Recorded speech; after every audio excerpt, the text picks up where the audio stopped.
Ladies and gentlemen.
Ladies and gentlemen,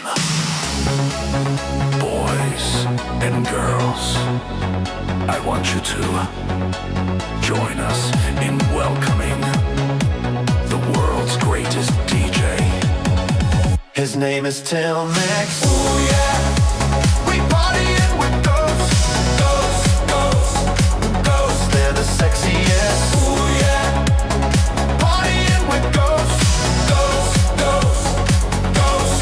Till Mix. Ooh yeah, we partying with ghosts, ghosts, ghosts, ghosts. They're the sexiest. Ooh yeah, we partying with ghosts, ghosts, ghosts, ghosts. Till Mix.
Partying with ghosts, ghosts. We're partying with ghosts, ghosts. His name is Till Mix. Ghosts, ghosts. They're the sexiest. Ghosts, ghosts. We're partying with ghosts, ghosts. They're the sexiest. Ghosts, ghosts. No gay demon masks, just ghosts, ghosts.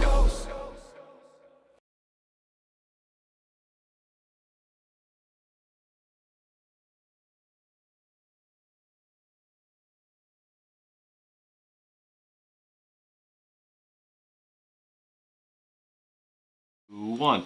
Bro, here we go. What's up, everybody? We got Ray in the house. I got my boy James grabbing. How you doing, bro? All the way over there from England. What the hell is going on? We got the fist bump up here. Good to see you, Bruvs Unite. What's up, everybody? Happy Wednesday. We got the Hump Day crew going on. We're trying to mix it up. James, what say you? How you doing today, bro? What's the word? What's going on? I'm doing good, you know. I said to CK, I said, "You coming on tonight, boy?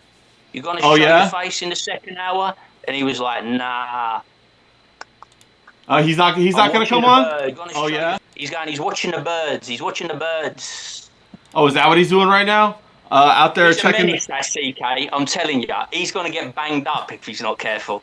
Oh yeah, bro. He got to watch out. He's going to be out there taking pictures of all the right people and all the wrong surfers and all the wrong surfer girls. But hey, man, you got to do something, bro. You got to keep the, you don't die when you get older. You just got to get that blood pumping. You got to get excited about something, man. You got to get pumped up and ready to go. Hey, you were telling me about something in the chat. You were telling me about that fight coming up with Jake Paul. Who's he going to fight? What's going on with that? Jake Paul and Anthony Joshua. Now, I don't blame Anthony Joshua. If someone's offering me 100 million to punch out a div, I'm gonna do it, man. It's like, think about it, right? We were talking, weren't you?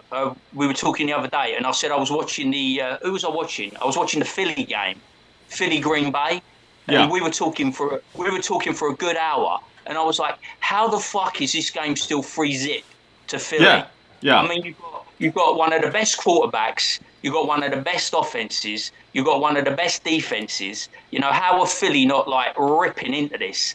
And we were talking about it's rigged, but boxing, right? They're doing all these Mickey Mouse fights now with celebrity. You know what I would call like, you have white collar boxing, you know, where normal punters off the street will have a little tear up in the ring, you know, and they'll have a little meal and a little get together, and it's like just a couple of ragtags off the street. Well, that's Jake Paul. Anthony Joshua. Anthony Joshua is one of the hardest punchers in the heavyweight division. He is a stone cold killer. If he connects with your jaw, bang, you're done. So if this isn't done within 3 rounds or the first time Anthony Joshua hits him clean and clear, then I'll go along with you and I'll say it's rigged. And then there's some kind of setup that he's got to carry him 12 rounds or something. Because for the sake of boxing, professional boxing here, Anthony Joshua has got to iron him out, you know, fill him in. He's got to do serious damage. He's got to spark him out. First clean shot, spark him out. Otherwise, it's over. Boxing's over. Boxing's credibility is shot to pieces. Bro, well, I mean, he did beat Mike Tyson, right? Mike Tyson's probably one of the greatest boxers of all time. Jake Paul, he beat him fair and square. It's pretty good. What would you say about that? What would I say about that? I don't even know what to say about that, right? If someone offers you money, they were talking about this today. They're going to do like, it's coming up to Chris Eubank Jr. and Conor Benn too. But like their fathers are the real fighters, Chris Eubank Sr.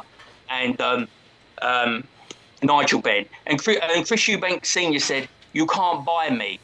You can't buy me," he said. He said, "You offered me money. You can't buy me. I have integrity. I'm a king." He said, "I'm a lion.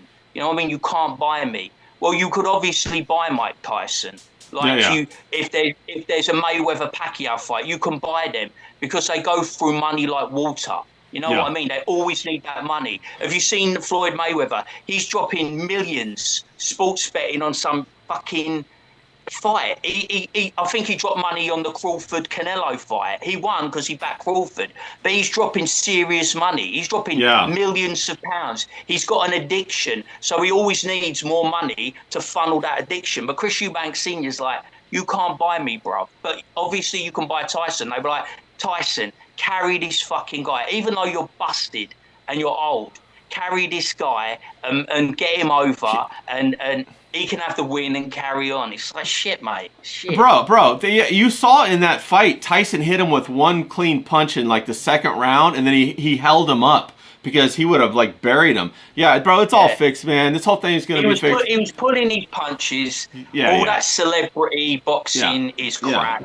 Yeah, no, you boxing's still good. That Crawford Canelo fight was good. It was good. I watched it. But don't get it twisted. I'm going to watch the fight. Well, what do you think about Ryan King coming back? You know, he just got reinstated. Who's that? That Ryan, what is his name? Ryan King or Ryan, the fighter who he's like an American. I'm probably saying his wrong last name, or I can't remember who it is. What Ryan? I don't know. Maybe the chat knows who I'm talking about. But let me come down to the chat real quick. Let me say what's up to John. We got John in the chat. Carrie C, how you doing, Carrie C? Good to see you. We got Pat down here. Seashell, SoCal, how you doing? We got Huck, Kier's out there. Shout out to you, bro. What the hell's going on? How you doing, buddy? Good to see you. All right, we got Bass and Bikes out there. He says he's getting beard up. He's had way too much tequila in the past 3 days, bro. Once you find out that tequila's the good stuff, you don't go back. Now, James, I see you got yourself a nice beer there. What are you rocking tonight, buddy? Stella Artois Unfiltered. Look, who am I doing an impression of? I don't know. I'm the nose pope. I'm the nose pope of Minnesota. Ooh, better lock up your daughters. That's wild, bro. Who is that? Who are you doing? Ricada, man. Oh, he does that little sniff thing, oh, yeah, he does. Yeah, he does that. He goes like this. Yeah. It's on Chrissy Mare's show to try and pull the little treacles, doesn't he? Pull the birds, and he goes like this. "All right, ladies. I'm the nose pope." Yeah. Hell. No, Pressby, bro, he got me. He said Ryan Garcia. That's who I was talking about. Ryan Garcia. He just got his license back. He's the guy who was. He's taking stuff in. He's juiced. Yeah, bro, he is weird, bro. But he's good. He's good, but he's weird, man. Does he hate the Jews or does he hate the Muslims? I can't remember which one. He was saying some wild stuff about Jews or Muslims, wasn't he? I can't remember which one he hates. Yeah, it changes. Or does he hate both of them? It changes week to week, you know. I don't know. One day it's like Kanye. Did you see the thing with Kanye when he's like, you know, he's talking bad about the Jews, and the next week he's over there holding hands and, you know, asking for forgiveness? It's a money thing, isn't it? Right? It's got to be. Right? It's got to be. It's got to be. There is no money, right? Look. Everyone knows in the chat who knows me. Everyone knows who follows me. I am hard on Islam and the Muslims. Yeah. I don't just dislike Islam. I hate all Muslims. I don't like them. I don't want them in my country. You know yeah. But with the thing about what was I saying, Kanye? There is no money to be made hating on Jews. You know, that's a losing game, bruv. You know. Yeah. If you believe that they run the show, right? Yeah. And you're in the entertainment business, don't lock yourself out, bruv, because you ain't gonna be making no money. Well, do you remember Patrice O'Neal? Do you remember him? He was that big comedian. He's a big black guy. He said you either be gay or you get yourself a Jewish lawyer, and he got himself a Jewish lawyer. So I thought that was pretty well said. It's pretty funny. Yeah, man. It's like, fucking hell, do it. You know what I mean? It's like, if you're in that game, right? You know, it's all about getting first you got to get the you got to kind of like get the power. You know, you get the power and then you get the money kind of thing. You know what I mean? But like when you get to that level, you can only lose it, can't you? You know what I mean? And you keep you get to that, you can only lose it. You can only go downhill. And he was riding high, Kanye, but he's a proper grade A drip, isn't he? I think he's a nerd. You know, I don't know. We always talk about this. Yeah. He is 100% nerd. He's like a real geeky dude. You know what I mean? He opens his mouth, and he's not like John Smart. You know what I mean? John's smart. You know what I mean? He knows what he's talking about. He knows his onions. Kanye opens his mouth, and he just sounds like a fucking div. You know what I mean? I never pretend, right? I don't come on here and try to be like John and pretend to be the smartest guy in the room. You know what I mean? I like a laugh. I have a bit of bants. I know what I know about. I don't know what I don't know about. But Kanye was getting into areas that he had no fucking clue. Remember when he was like, you know, the best thing Kanye ever did that made me laugh is when he did Netanyahu. You remember Net? That thing that he was going around with? Yeah. Mask on. I mean, you could have done 1 million cartoons with that, couldn't you? It would have been a never-ending stalks when he did Netanyahu, and he had the fishnet, didn't he? Yeah. The little goldfish net. And he was going Netanyahu. That is the funniest thing I've ever seen anyone ever do. Yeah, and he was on peak Kanye. Yeah, After he was on. Everything else was shit. Yeah, he was on the Alex Jones show when he did that. That was pretty fucking funny. Now, like this. Yeah, bro, he's wild, man. He is wild. I don't even know. You know, I don't know what's going on. He's over there in Japan right now doing something with Travis Scott. He showed up at his whatever and his concert, and then they had their 7-year-old daughter over there, which I thought was one of the Kardashian girls. She's 7. They had her coming up on stage, and I was like, "This is weird, bro. This is weird." But I was gonna tell the people real quick. I got the new type of thing. We were using Discord before. Now we're using Zoom. So I'm still integrating it in to fix the windows, but it has a lot better video quality, and the delay between the audio is a lot reduced. So, you know, that if you can imagine, if you're having a conversation with somebody and you're like waiting for them to stop, but then, you know, you can't because there's a delay, it kind of fucks up the rhythm. But this seems to be much better. So, and then we'll have the guys on after in about 45 minutes. We'll get the rest of the guys on if they want to come on. If they don't want to come on, I'm sure James will keep rolling. He'll keep talking about crazy stuff. And last week we talked about some fun stuff. We were going to talk about the men and women. We're going to talk a little bit about that this week. And, you know, the crazy developments that have happened. And, you know, I was going to tell you a little bit about what happened with that John Malin thing, you know, the Comicsgate or whatever. And it's not really specific to Comicsgate, but it kind of is. And there's a famous streamer. Her name is Anna. You know, she's really good at streaming, and she's an attractive woman. What about that other one? What about that brass one? Fucking, I said I clicked on her, she had 200 followers. It was like a domestic abuse thing, wasn't it? Oh, yeah, Scarlett. The thing that she's into. Yeah, Scarlett. Mate. Yeah, let's talk about that, because I definitely made a cartoon about that one. Let me see if I can find it. But I got a cartoon about that one. I posted on my X, and it's basically, I don't know if you guys can see it that good. I'll have to try to resize it. But okay, so what happened was there's this girl. Her name is Scarlett. Okay, she's a porn star. She now has a boyfriend. His name's Matt. Okay, and apparently they have domestic violence. They yell at each other. They throw things. They do all this shit. And Mersh has been calling it out and getting underneath this guy's skin. And she went on Simpcast with Christy Mayer and all those people. And she was like in the middle of getting domestic violence, and all the other girls were carrying on like no big deal. They were talking about cupcakes.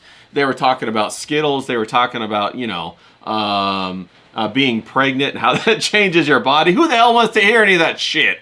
But they were talking about all that stuff. Meanwhile, Scarlett did a covert live stream, bro, and live streamed an argument that she went off of the camera with Chrissy Mayer and those guys, and she live streamed like her getting in a fight with the Matt guy. Then she went back on stream with Chrissy Mayer, bro, and it was fucking wild. And all the women acted like no big deal, nothing happened, and Matt's a great guy, and here she is like, and she's like, don't hurt me and all this kind of stuff. And it's crazy. I don't know who to trust. I don't know if she's acting. I don't believe that. I mean, she's like maybe 100 pounds dripping wet, and he's a big fella. So if he really wanted to hurt her, of course he could. But bro, it's weird. What do you think about all that stuff? Look, I don't know what women want apart from me. All women want me. Yeah. Other than that, I'm pretty clueless. And I just want to say Zoom makes me 100% more handsome, so I wholeheartedly approve of it. Yeah. I've told you this before. I cannot be doing with all that Dabbleverse shit. You know what I mean? I like Mersh, I like Scarface, they're bang into it. But I saw CK, and I always like comment on CK's stuff when he's not clicking away at the ladies. So I was like, okay, CK, like what you doing? And he's an old geezer, and he's getting involved in all this porn star shit. So that's when I knew he was a bit sus. That's when I knew he was proper sus, right? So he's getting involved in all this porn star shit. And I'm like, there's this blonde bird, right? And I didn't even know that she was a porn star. But I was like, I just said, what's this claps out old brass doing? I didn't even know that she was a porn star. I'm just making assumptions. Yeah. And I'm like, she's there. And she's filming it. And I'm like, why are you filming your domestic situation? Right? That's weird, man. Why is she doing it? To strangers, to trolls, and they're going to clip farm you. They're going to try and ruin your life. They're going to make everything unbearable for you. Yeah. So unless, like you said, unless this is some kind of game to gain followers, to gain viewers, you don't know if what you're seeing is the truth or it's some kind of like semi-fiction. You know what I mean? But I don't understand, right? I don't understand who's watching that fucking Simpcast, right? Yeah. If you break it down, I bet you it's just a bunch of sad, geeky men. And I'm telling you, if you're watching Simpcast, you cannot be my friend. You cannot be my online pal. You cannot run with me. Stay the fuck away from me. If I find out any of you who run with me are watching Simpcast, you are dead to me. Dead. Dead. You're dead. Yeah, it is really weird to watch that, and I know the only reason I was watching it, I was watching Mersh, and he was covering it because he wanted to get under the guy's skin and have some fun trolling and all that good stuff. They got frictional beef, haven't they? Yeah. But I can't tell. I think that I can't tell if the Scarlett's just crazy and she doesn't know how to not destroy her life for attention, or if they're working this for attention, or what's going on. But the whole thing's wild. It was weird. Did you hear her? She's like an ex-porn star or porn star, right? Yeah. And out of curiosity, don't get it twisted, I clicked on her profile and saw she had 200,000 followers, and I nearly choked. I was so pissed off. No, I was so pissed off. I nearly choked, and I was like, how has she got 200,000 followers? And I'm like, she was going, I wish I had all these computers like you. I wish I had money like you. And this guy was going, I've got so much money, he says, I can buy 15 computers and I'm going to trash them all just to show you. And I'm like, what the fuck is going on here? Is this how normal people? Well, they're not normal people, but is this they're how not normal, talk? Yeah. We were always saying, weren't we? You're the same offline as you are online, and I'm the same offline as I am online. There's no difference. There's no exaggeration. What you see is what you get. Like it, don't like it. I don't give a fuck, really. You know what I mean? Yeah. And it's like, I can't tell if these people are so terminally online that they're playing some kind of game for views, clicks, and money. I just can't tell anymore. You know what I mean? Yeah, It yeah. was like it all seemed a bit iffy. I don't fucking know. I don't Yeah, know yeah. these people. I can't really make a judgment. I don't want to get into. I like talking about it because it's fun. You know, Yeah. from a bloke's point of view. Like I was saying to you, it's like a guy's guide to being a man's man. Can you imagine how like fucking grandparents or great grandparents, you know, great grandfather watching it? You go, what the fuck? How did we get from here to here? I mean, what the hell is going on? This is relationships in the 21st century. Yeah, Fuck me, yeah. drop me Well, out, mate. well, I'm that's the glad other I'm thing. single. Yeah, that's the other thing I was going to say. It's like, these used to be the weirdos, and they would be on the outskirts of society. But now all of a sudden, because you can put a camera in their face and they can get 200,000 viewers, now they become what society watches, And so then everybody else starts to emulate their behavior. And it's really like social engineering for the worst traits possible. Because these people are crazy, man. These people are wild. What do you think? I have no idea, right? They are. They're just crazy. I mean, I remember when, like, I don't know about you. I don't want to talk to you, but I remember when I was growing up, I didn't know anybody like this. Yeah, no, I didn't. I didn't know anyone. I didn't know anyone who behaved like this. I didn't know anyone who acted like this. All the people that I knew were pretty much straight up and down. What you see is what you got, Yeah. They weren't terminally online. They were just like normal people that would get up, go to work, go to the pub, go to the club, come back home, be in a relationship, be out of a relationship. I never really knew anything about my friends' relationships because I never asked. I never stuck my nose in. It was none of my business. That was their thing they had going on. But now, because we're online all the time now, and like after COVID, everyone's gone fucking batshit crazy. Everyone's life, we're just watching like a video diary now, aren't we? Yeah. Monday through to Sunday, we're watching a fucking video diary of like the worst behaviour traits of these people. Yeah. The other two. Have you seen the other two clowns? That fucking Gino is it Gino Bisconti? Is it Bisconti? Yeah. And every time I ever see a clip, or if something comes up on my timeline, those two look like a pair of dysfunctional brats as well. I couldn't even believe they were married. They're just sitting there. Like he's permanently got a fucking bandana. He's like drip, isn't he? He's got this fucking bandana on all the time, and they always seem to be arguing. And instead of clicking the camera off and having a domestic behind closed doors, they play it out in front of the 30 people that are watching their live stream or whatever they got. I don't know. Yeah, it has really become. It's really become like there's a third person in the relationship now. It's like they're the couple is trying to do whatever they do to get attention from the viewers. They're both participating as if like they're part of like a soap opera or something like that, and they're doing these crazy things that normally you would not do if it was just you and your wife or you and your girlfriend. You wouldn't throw this big drama and all this stuff, but they do it in order to get attention. Now, and then the relationship is no longer about love. It starts to become about getting attention, because that attention starts to pay your bills. It starts to buy you a new car. It starts to give you, it gives you this dopamine hit that like you're a mini famous person or a mini superstar or whatever, and you think you're important all of a sudden. My theory on it was, and you were getting there and you got there, so I'm just piggybacking off it, but this was my theory, is they're really scared, right, to go back and get a normal job.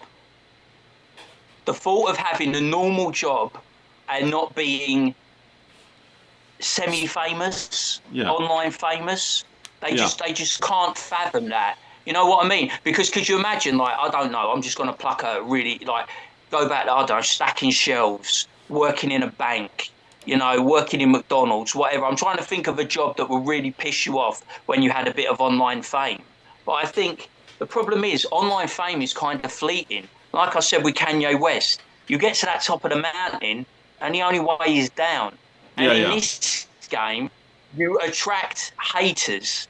You attract people that really, really can't stand you and will do anything to drag you down. You know what I mean? And if you're in that kind of like toxic part of the internet, it's a sink or swim, and eventually you're gonna sink because you can only hang on for so long. It's like death by 1,000 cuts, isn't it? You know, once they start eroding at you, once your subs start going, once your views go down, once your super chats are no longer big or fat no more, you're basically you're basically streaming to an empty audience. I mean, we're trying to go on the way up, aren't we? We're Yeah. trying to like climb the fucking mountain. You know what I mean? Yeah. And Yeah. like they're coming down. They're Yeah. coming down and down Now, hard. Now, this makes me think of two things. The first thing is, like, you remember when everybody, all the kids, you know, maybe like 10 or 15 years ago, they all got, like, trophies and they're all special, you know. That generation grows up and they still think they're special. They think they're too good for a normal job. They think they're too good to, you know, be a mechanic or be a receptionist or whatever. And they think that their life is worthy of being on camera. Bro, I think that's crazy right there, right? So I think that's one component of it. And the other component is, like, you know how back in our time, whatever, the husband and the wife, they might stay together until the child is grown up. And so the marriage becomes about supporting the child. Well, it feels like now that the marriages or the boyfriend, girlfriend, or whatever has been captured by the algorithm, by how many likes they get, how many clicks they get. Yeah. And so, like, when we talk about, like, YouTubers that get captured by the algorithm, you know, I think even relationships get captured by the algorithm. And women start to believe, you know, oh my God, I could do so much better or whatever, because they get all this attention online. You know, like Scarlett, like you said, she's got 200,000 followers. Why would she have 200,000 followers? Is it because she's really smart? Or, you know, are guys just that horny? Like, what's going on there? I think the first thing is like she's a vacuous bimbo, right? And when you're younger, and I'll be the first to attest to this. When you're younger and you first get in the game, you're all about the tits and the arse, aren't you? You see an attractive blonde, and it is like the most exotic thing you've ever seen. And you see a peach, and you just want to take a big bite out of it. Sure, but yeah. eventually, if you're a mature man, if you're someone who goes through your life, you grow up and you want more things. You want a bird who's quite smart. You want a bird who's good with the banter. Someone that can hold a conversation. Someone that you could start a family with, would be a good wife, would be a good mother.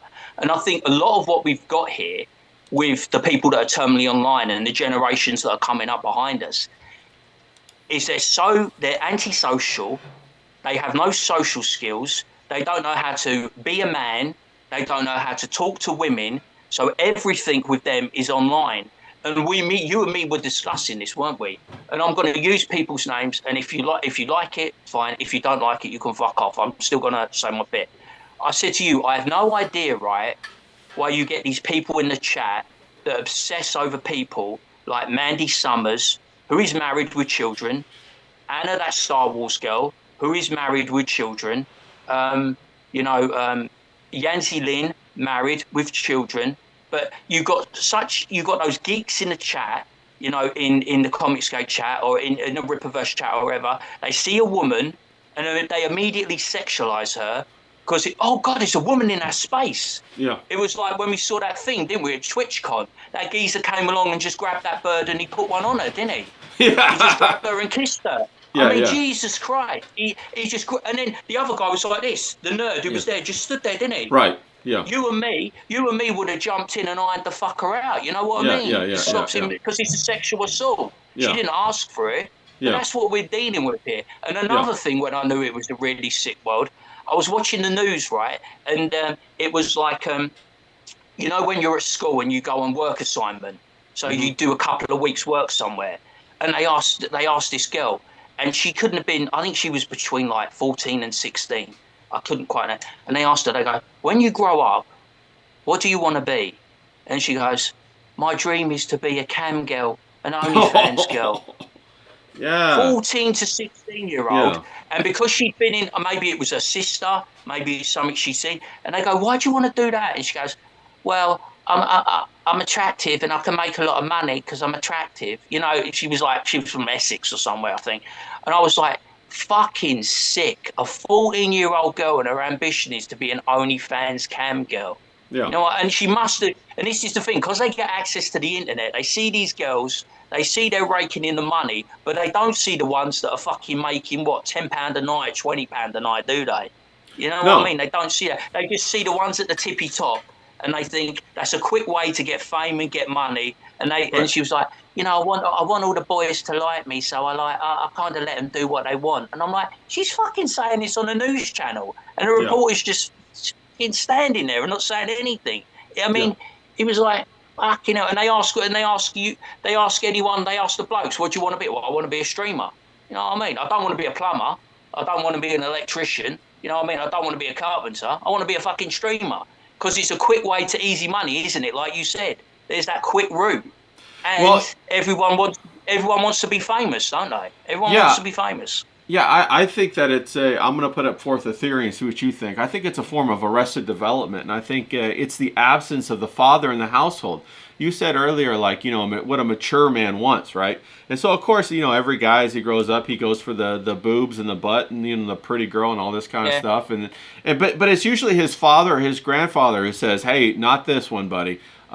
She's going to break your heart because she's going to fly on. Find a woman that you can that's on your level, that you can be with long term. And so, that's the kind of maturity that we need back in the household, that we need from like, fathers and grandfathers, uncles and whatever, and to say, hey, no, go do this. And it's that kind of maturity that we need also to say, hey, you might be like, having a good time when you're 21, 22 in the clubs and the cam or whatever.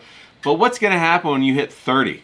Because at age 30, you're done with all that stuff. Nobody wants you. Then you have 30, you have 40, to 30, you're out of the game. 50, You're out of the 60, game. 70, 80. You have 50 years that if you don't set your life up to go in the right direction, for that rest of the time, you're going to be alone. You're going to have 3 or 4 cats. And, it happens to men too. Like you said, if the man wants to be a streamer, he doesn't want to be a plumber, for the rest of his life, because, you can only really be a streamer if you're interesting, for certain situations, for certain times. And then you have to have something else that you bring to the table, right? Most men who are successful that are streamers have another thing that they do. Like maybe they build houses or they run a donut shop. I don't know, shit like that, right? They're a mechanic. So you have to be able to learn how to do that. You can't just all of a sudden think you're going to be able to loaf by like a playboy.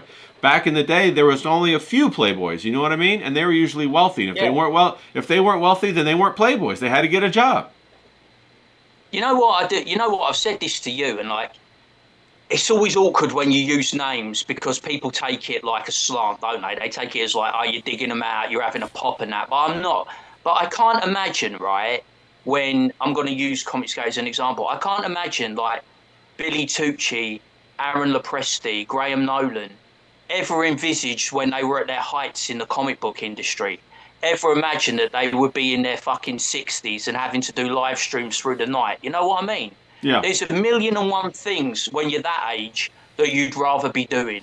You know what I mean? You could be with your wife. You could be with your children. You could be with your grandchildren. You could be going out to a nice dinner like Presby does with his wife. You could be going to the theatre, to the cinema. But because they've been booted out of the industry, and like you said, they have to constantly do these live streams for promotion to sell their books, I feel sorry for that generation of man, because they are the great generation, the last great generation, a man's man, proper fucking dyed in the wool, someone you could look up to and respect. And they're having to be on stream with these young guns, aren't they? They're having to do the live streams. They're having to be on there, and they have to sit there. And they don't really want to, because it's not their thing, is it? They're not particularly the greatest talkers or the greatest orators, because that's not their thing, is it? But they've been forced into this, right? Because society has decided to leave that generation behind. Remember when the comic book industry, they were obsessed with bringing in like a LGBTQIA plus rubbish garbage. So they got rid of all the people that were solid and competent, and they forced them into this online world, which they don't really belong. Right. When you think about it, this game is really for people like I always send you the videos of Ed Matthews, don't I? Yeah. This is for the Ed Matthews of the world. This is for the Danny Boy 83s of the world.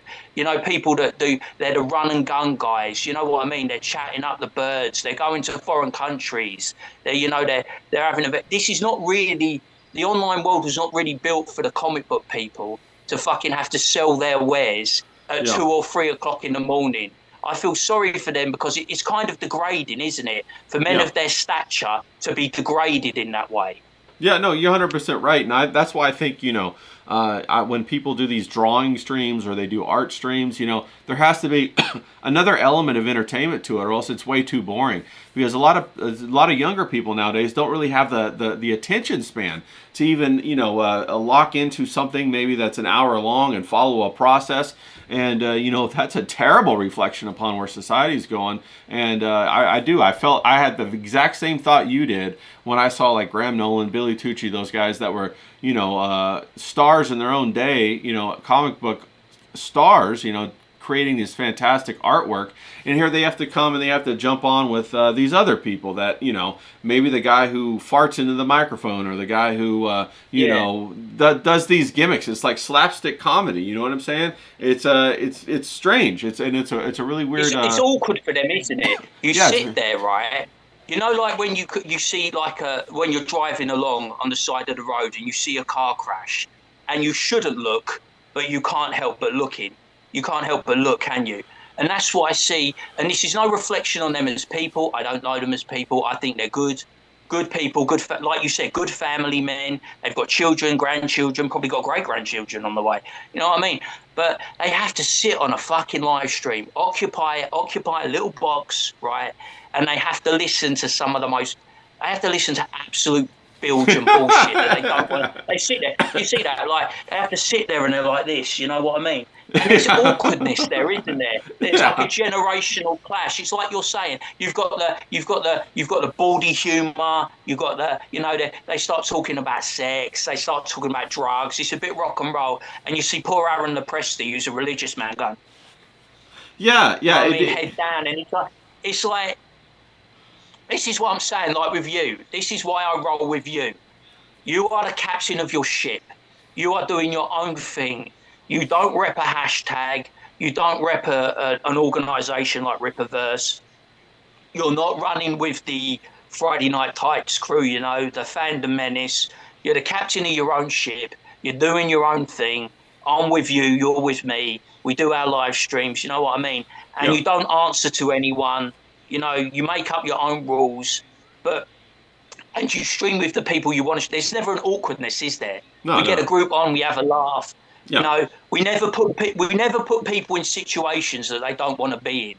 You know what I mean? CK was tearing me up the other day, wasn't he? With all that, making out like I'm some kind of batty boy, wasn't he? He was calling me gay and all sorts. And I was just laughing my fucking head off on Saturday. I thought it was hilarious. He was just ripping it. He started going, he called the Italian flag a Mexican flag. I wanted to flatten him out. I was like, are you kidding me? He got you on that one. Respect, man. And it's like, he's a different generation to us, isn't he? Yeah. But he's got that humour. He can roll with it. And I sometimes think a lot of the people in those streams, they can't roll with it. And it makes for awful viewing.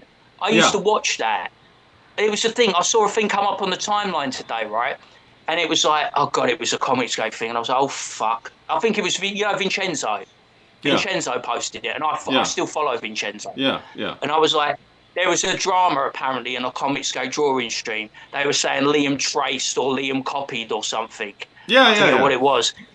And everyone, right, on the other side was making a big drama out of it, like he'd committed murder. You know what I mean? These are grown men and women. They are our age, they are older, and they were going, he's done this thing that's so terrible and we must be on the internet and go on about it. I'm like, mate, calm down. Have you not got, like, family, friends, anything you could be doing other than trying to persecute a fat Australian about a drawing he done on Comicsgate Kings and flogged? Who the fuck cares? Who cares, bruv?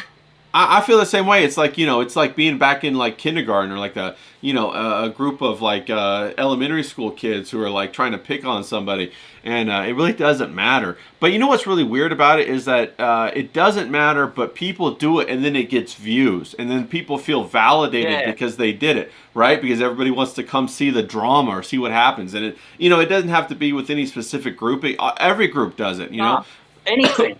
Yeah. Who was that? That big thing with who was it? With that one girl. I forget what she looks like, but she, there was this big drama on this these gamer girls and how they twerked on some guy and it like got all big and blown up and all this kind of stuff. And it's just like the stupidest drama takes the headlines in all of this online society, and it's really hard to cut through for people that like I don't want to participate in that. Like I don't give a fuck, you know. I maybe I do it to like make cartoons and stuff like that, but it's hard for me to sit there and entertain it because it's like stupid. You know, it's like get a hold of your life. You know, what happened to all the adults? You know what I'm saying? Yeah, well, to me, it's the pick a side thing, isn't it? They always go pick a side. And I always say, I'm on the side I've always been on, and that's my fucking side, mate. I pick my side every time. I don't want to engage in what the fuck you've got going on, you fucking wood. Because the problem is, right, I said this to you, didn't I? When you pick a side, right, you end up Yeah. getting fucked in the arse. Because Yeah, yeah. look at the Ethan Ralph thing we talked about last week. Ethan Yeah. Ralph was your friend. Yeah. Then he was your frenemy. Then he Yeah. was your enemy. Then Yeah. 6 months later, he's back being your friend. And if Yeah. you've been staunch, like, I'm with this guy, no, I'm with that guy, and then you find out the guy that you were with has fucked you over, and he's with the guy that you were against. That's how it goes in this online world. Yeah, It's so weirdly interchangeable. And Yeah. the thing was, wasn't it? It was like he helped, right? Ethan Ralph helped bang up that drip Aaron Immel, didn't he? Yeah, yeah, yeah. And then when it went sour with Mersh, they decided to pal up together to get Mersh. Yeah, yeah. And what? Would you pal up with someone that hell got you banged up? No. Because I fucking wouldn't. No. I would make it my life's mission to get back at them and ruin their life if they were the ones that put me. No, if they put me in the shit where I could potentially get bummed by Tyrone, I'm telling you, mate, there's no fucking way. Mate, once I got out of prison, I would fucking ruin you, mate. I would be going to fucking first stop Minnesota, and then wherever. First stop Minnesota, I'd go to Aaron's house and I would iron him out, and then I'd go and iron out Ricada. I don't care, he's a fucking lawyer. Give a shit, mate. If I ended up in prison, mate, I'd fucking batter him, mate. I tell you. No, you should. Well, I understand what you're talking about, and like you have that desire, I have that desire, right? But you know, you have to just go ahead and make your life better. That's the crazy thing is like if you want to go and you want to get revenge and you want to take it back to him, you're just staying in that cycle, that loop. You know what I mean? You're just as bad because you're trapped. You're not doing what you want with your life. You're trying to scratch an itch that you think you need to scratch, but really you should go on and become a millionaire and go bang the birds or whatever. Go find some ladies. Go find some double D tits with some strippers or what or find a good girl and like have a family or whatever. But you shouldn't be locked into this this blood sport, like a kill stream. I gotta debate this guy and all. Bro, that's all bullshit, man. That's what this is all about. Is kind of locking, not you, but locking people into this like cycle of behavior. It really is social engineering. That's why John's the smart guy, right? See, John would do it smart. Yeah. I'm the impulsive idiot. I'd do it bad. John's always got John's got the angel on his shoulder and I've got the devil on mine. I'm like, I'm going to get these fuckers, you know what I mean? And then, right, the funny thing, right, after I've got them, I'm back in prison with Tyrone again. That's what I'm saying. That's what I'm saying. Bro, that's the truth. And like, then you're like asking yourself, oh, it's okay if you're gay for a little while. And you're just like, no, what am I doing? What am I doing? But yeah, you have to avoid that kind of thing. You have to, that's where I talk about like, you have to have that impulse control because, I've been in situations and relationships like that where you go back and you actually feed into that feedback loop. And then you before you know it, it's been 6 months, it's been a year and nothing's happened. But it's about, this interaction of transaction of energy. You yell at your girlfriend, she yells at you, you yell back at her, you guys have sex. You yell at your girlfriend, she yells at you, you yell at her, you guys have sex. And you stay in that pattern. And that's not a good pattern to stay into. I mean, the sex part's great, but you don't want to stay. You don't want your relationship just to be about that transmitting of energy back and forth. You want it to be about something more.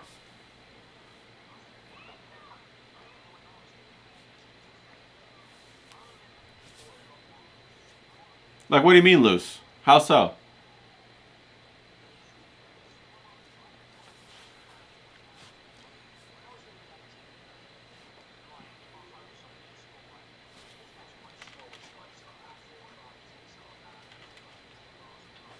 Yeah.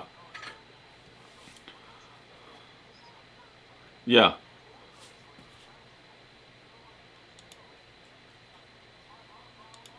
Oh wait, James, did you mute yourself? Somebody are saying they can't hear James. Can anyone hear James?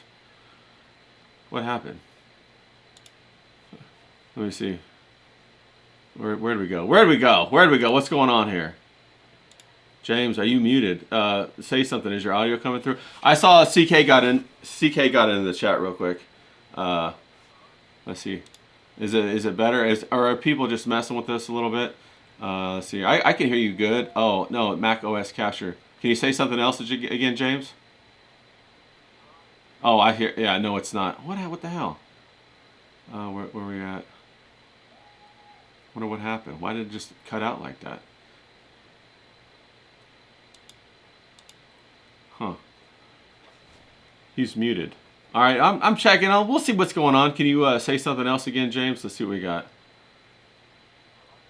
Huh. I see it's dead. I hear it coming through from me. Where's the Mac OS capture? Let me see if I can't remove that real quick. Sorry, people. I don't know. I thought I had this Zoom thing all fixed in. Of course I did, but I don't know what happened. Let me go ahead and remove this. Delete this real quick. It's always something with this little Mac OS. I think, I was troubleshooting on it all day today. Mac OS audio capture. Okay, let's see if that works. Desktop audio. Okay. All right. Can you say something, James? Yo. All right. I think we might be good there. I don't know what happened. Let me know, you guys, if you can hear it. I just swapped out the little capture. I refreshed it. So what were you saying, James? Talk to me, bro. Hopefully you're not muted I can't remember anymore. what the fuck we were talking about. Oh, No, yeah, the birds, right? Yeah.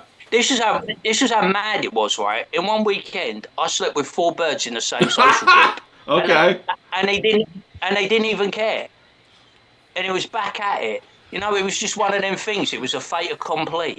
And that was back in the day. Why do you think that is? What happened to women where they wouldn't care about that? Is it a feminist thing, or is it is it something else? What do you think it is? Do you think I they don't just know. don't, you think they want the attention? What is it? I think it was like everything was like, it was like a hierarchy, wasn't it? Yeah. At the end of the night, you had to pull. Yeah. You know what I mean? It used to be like that. Oh, that's all I remember. It was like a competition. You'd go out with your mates, right?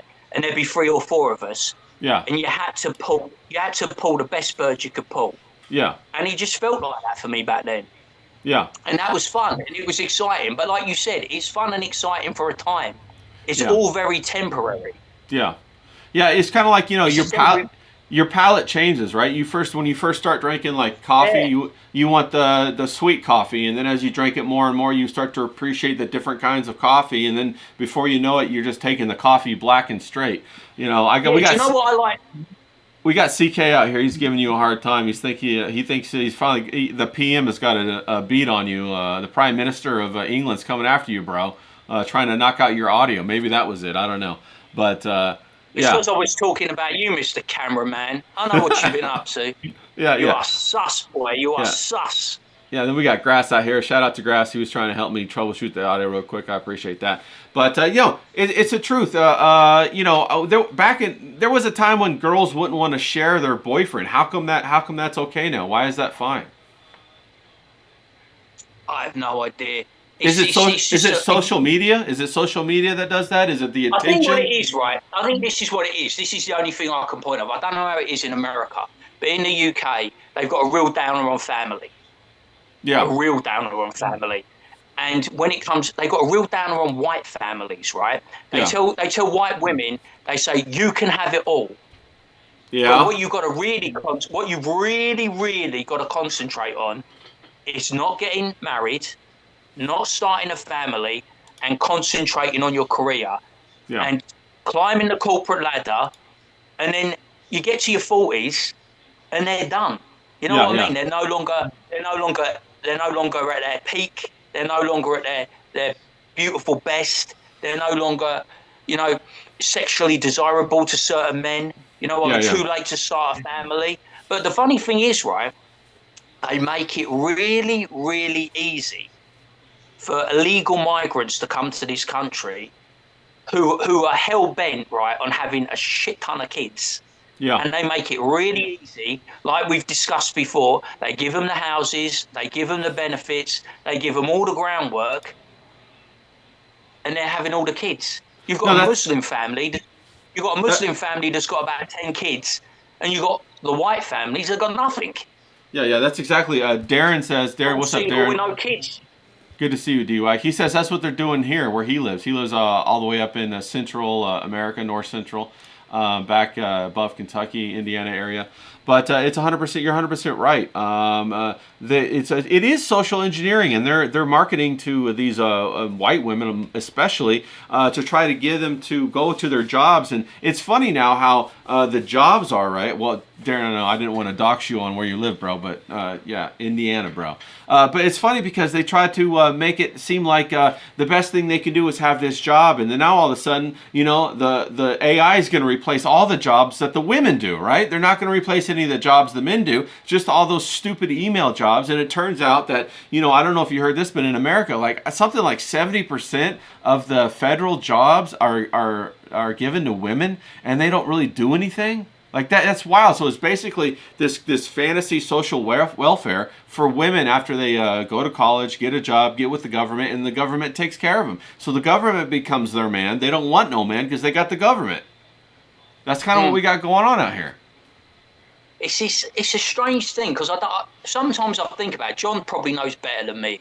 I always defer to John because he's like, I see when he goes on a tear, doesn't he, on Discord, man? He can write dissertations like this, and I'm proper impressed. And dumbass like me, I'm super impressed, mate, when John gets on a tear. So, but it's like, how did we get from A to B to C? It's gone so quickly. As soon as the 21st century hit, it was like, whites aren't in vogue anymore. We're going to completely fuck them off. The new toy is the new toy is Islam. We're going to bring everyone in. We're going to radically change society. I mean, I always look at Michigan, and I am totally perplexed because that was the heart of the auto industry, wasn't it? It was, yeah. Blue collar workers, right? Probably majority white, blue collar workers, right? Yeah. And now you're having the call to prayer 6 times a day. Yeah. No, it's true. How the fuck did you get from A to fucking B? I mean, it's crazy, right? Not only that, I'm the only one that thinks that's crazy. Yeah, but Detroit, we got Detroit. We got a lot of our steel mill, like in Chicago, and a lot of our boat and marine stuff that's out there on the East Coast. All of it's gutted, all of it's been totally destroyed, and that's really the heart and soul of what America used to be, and where a lot of our money and when a lot of our financing came from. A lot of when people went off and became successful, it came from there. Your industry, that's your industry. That's the heart and soul of your country. Yeah, it totally was, and now it's been whacked off. It's been replaced, and it's being pumped full of immigrants from all over the world. We got Somalia up in Minnesota. We got down in Texas. They're like importing Indians like crazy. We got of course here in Southern California, we have people from Central America, Southern America, Mexicans for the longest time, and the Mexicans are great. Well, that's but it's the bad thing, right? Yeah. So you work. What do you call? We call it the DVLA. You call it what? Do you call it the DMV? Don't you? The DMV. Yeah. Why the fuck, right? Are you cheating and giving Indians that can't speak English or can't pass their fucking long distance lorry driver's license?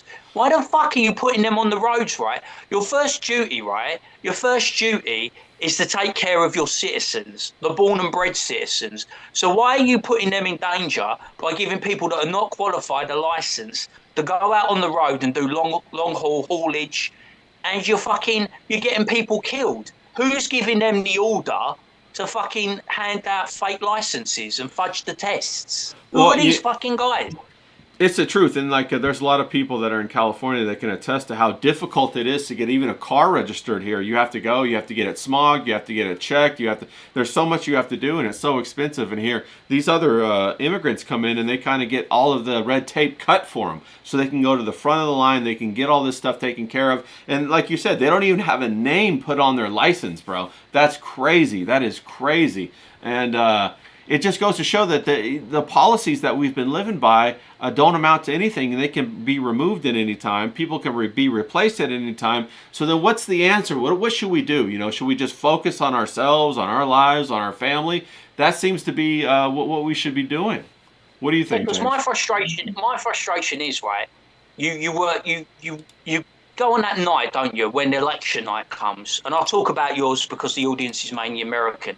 So you had the election night, didn't you? And it had the toss-up. It's like, fucking hell, Kamala Harris or you got Donald Trump. Now, Donald Trump's your guy. You want Donald Trump to win.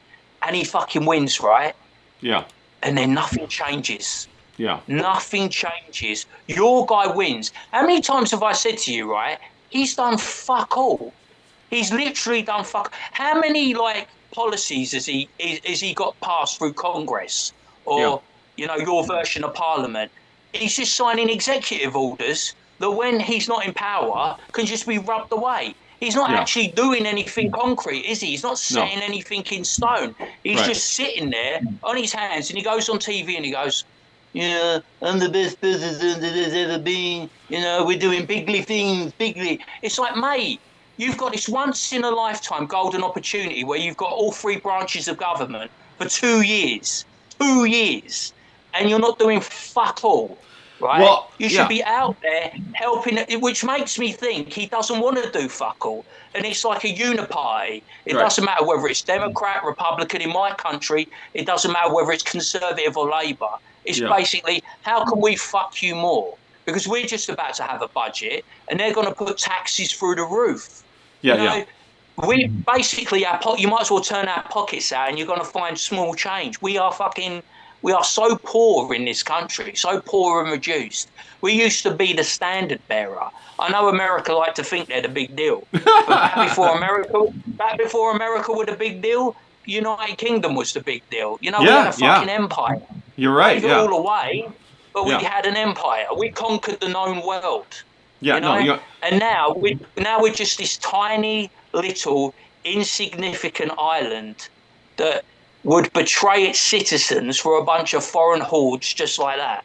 Yeah, and we see that happening in real time. And we even see it happening, I don't know if you know what happened in America the past week, but Trump started to do 50-year mortgages. Basically, you're going to be in debt for a house for the rest of your life, He went on and he did a interview with Laura Ingraham where he said that, we don't have enough jobs in America, but we need to bring more immigrants in because we don't have enough skilled people. Because they're not skilled. You need the right people, don't you? Yeah. So last time I checked, everybody was coming to America to go to college, going to England to go to college. What are you talking about? We don't have enough skilled people. Of course we have enough skilled people. We're teaching the rest of the world how to be skilled. You know what I'm saying? I don't see people. You should be training up your own. Yeah, I don't. Up your own. Well, I don't see people going to India to learn how to do this kind of stuff. I see all the Indians coming to America, right? I don't see people. I don't know what you call it in your country, but we call it technical college. So you will send people, they might not be academically bright like, John. They might be more like a guy like me. So you'll send them to do bricklaying course, or you'll send them to do carpentry. So they'll get a trade. You know what I mean? They might be more, and we can train and bring our own over. But we're just bringing everyone. We're just bringing everyone over to do anything. You know what I mean? Well, it's because it's a lie. It's because it's a lie. That's not why they're really doing it. They're lying to everybody. They're lying to the citizens, and they're telling them that's why they're doing it. But it's really a lie. They're not really doing it for those reasons. They don't need more workers. They don't need any of this stuff.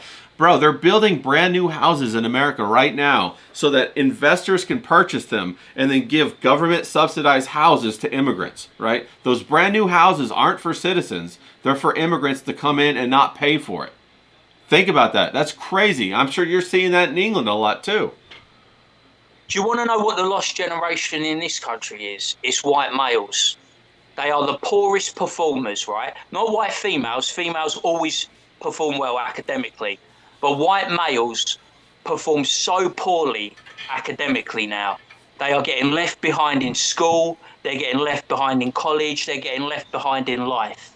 White people are just being treated like not just second-class citizens, third and fourth-class citizens. You know what I mean?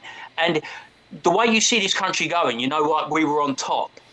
I said to you, didn't I? But before I die, if I live a long life, I'm gonna have been born to the top, and it's gonna go all the way like that. When I die, the whites are gonna be at the bottom. We're gonna be the worst educated. We're gonna be living in the poorest conditions. We're gonna have the poorest standard of life, because there is like this replacement. that's coming in, and it's so wild to see it in real time because I'm actually living through it, and I imagine people in America are living through it. They're doing it tough, and it's like it's sickening because they say you can't be racist against white people, but everything that's happening in branches of government in my country, in your country, is racist against white people. It's like, how can we fuck white people today? You know what I mean? It's like they treat us like the shit on their shoe. And I don't mean to be vulgar about it, but that's how it feels and that's how it is. Because to be a white person in England today is to be a pariah. You know what I mean? To be the worst, the worst type of human being. Does it really? You might not be a racist, but as soon as you're born right, you're labelled a racist because they talk about your colonial past. Right. People that you had nothing to do with, you inherit their sins. If there were sins, you inherit them, and they put it on you, and they say you must pay reparations for the sins of your ancestors. And it's like being born white is to be born with sin. Yeah. Now, why do you think that is? That they've targeted white people in that way, or Western culture, or however you want to put it.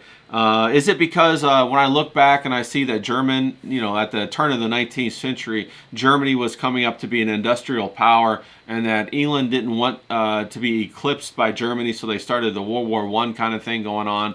Does it have to do with that? I'm trying to wrap my mind around, is it just about money? Is it about people who just got power and they're really they're kind of crazy, or they really are crazy and they don't know any better? Sometimes you'll get a hold of a woman who's crazy, or there's crazy men too, but I don't date men, so I'm speaking about women. You know what I'm saying? No offense to the ladies, because I love the women. But sometimes you date a woman and she's just crazy and she does stuff that you just look at her and you're just like, why are you doing this? Like, she'll go out there and slash her own tires or some shit like that, and then and you're like, bro, that's crazy. You know what I mean? Normally men don't really do that, but she's doing it in order to vent or to try to get attention, or try to get your attention as a man to come save her or something like that. And so you see these bizarre tactics to fulfill natural needs. You know what I mean? And that's kind of what I'm talking about. Is like, why are there so many bizarre tactics to fulfill the natural needs of human beings? Like, as a man, you're hungry, you're thirsty, and you're horny. You know what I mean? How come? What's going on with all that?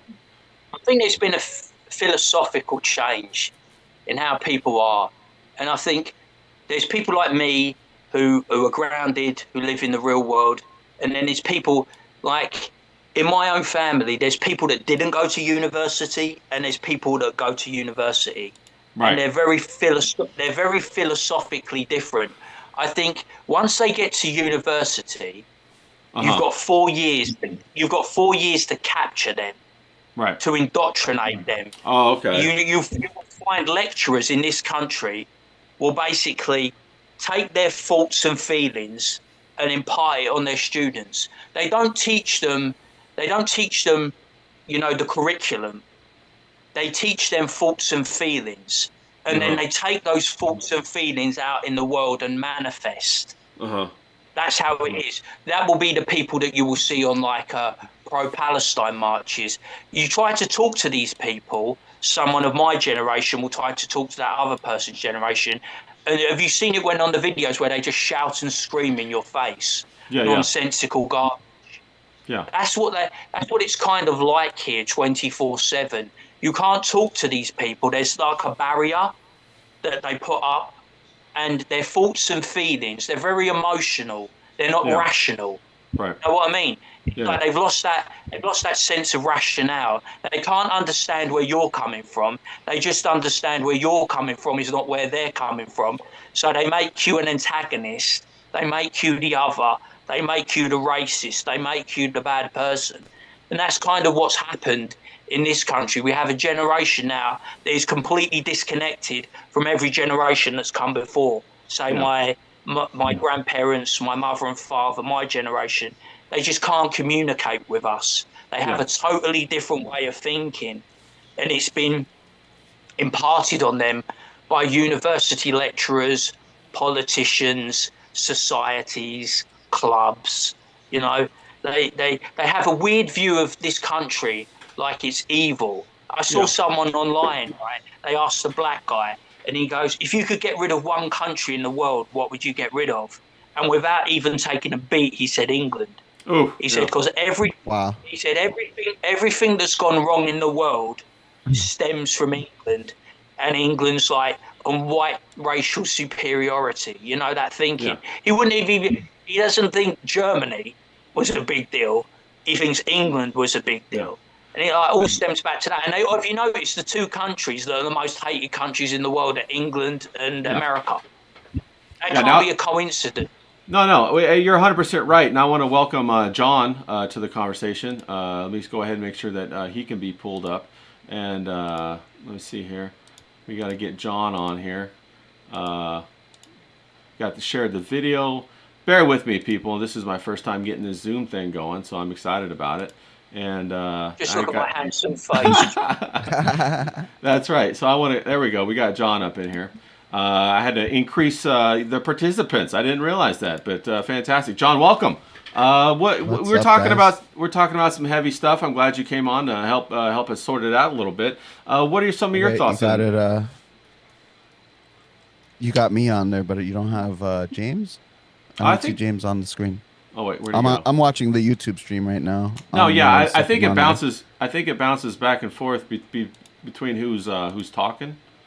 Oh, okay, cool. And so I think it's just between you and James, and I'm my third cam or whatever.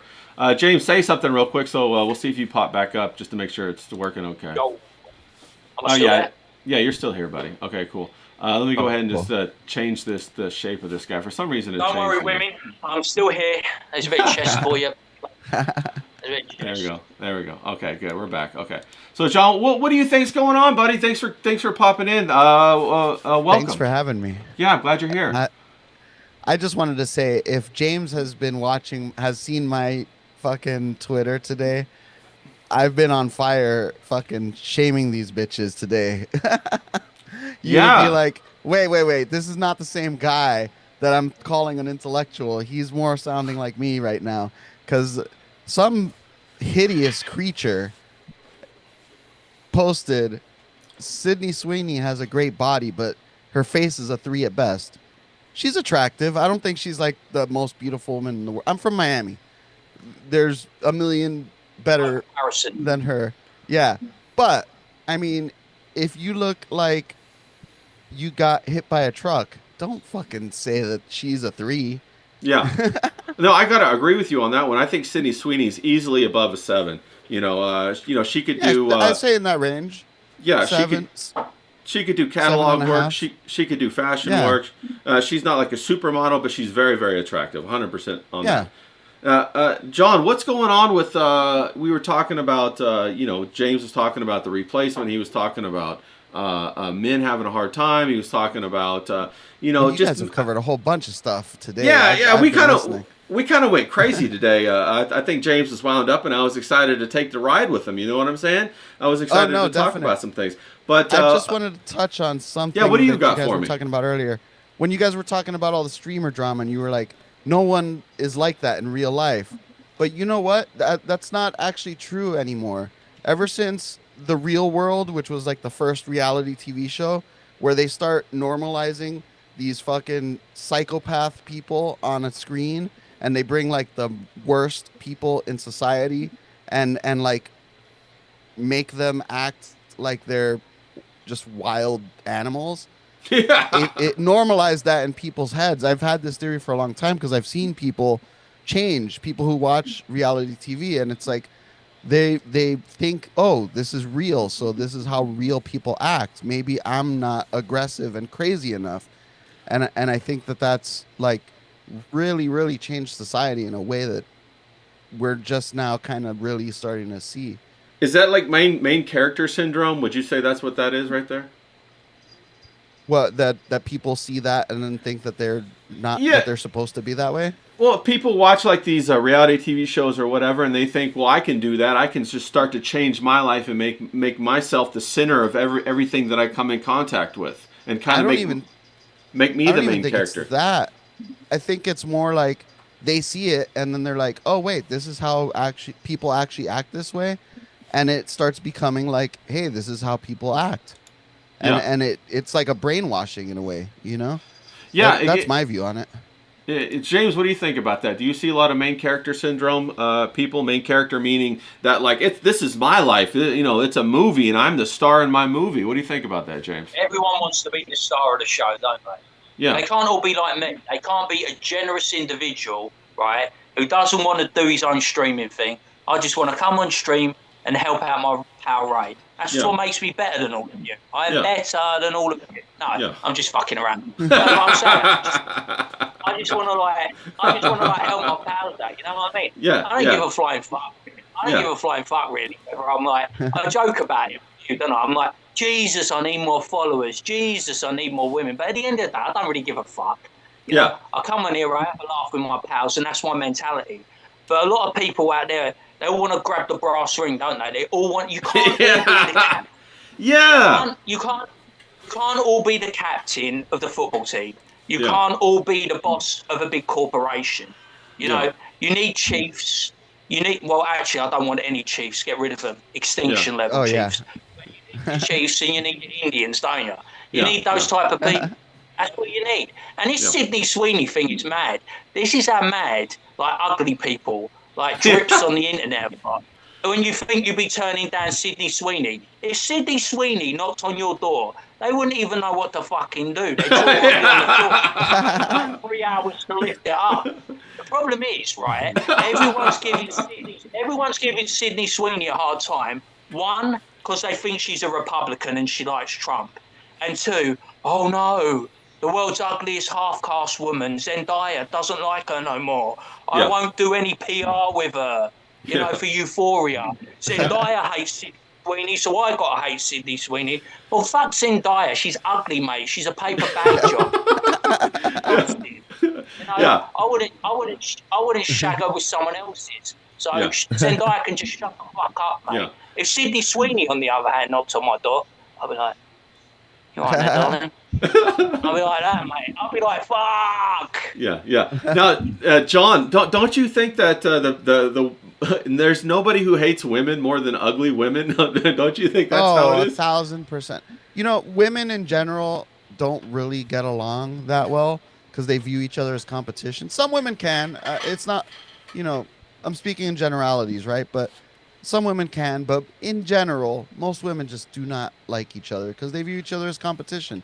The facts. If an ugly woman sees a woman that guys are like, you know, she's the hot woman right now, that guys are kind of like swooning over.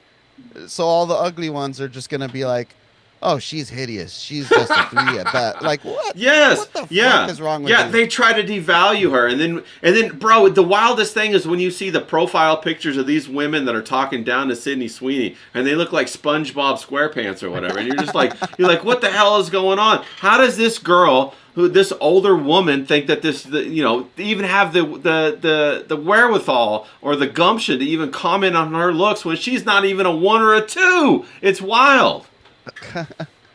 My thing all day today has been like anytime an ugly woman comments on my reply to that first comment, I just take a screenshot of the profile picture and comment, Sydney Sweeney is a 3 in quotes.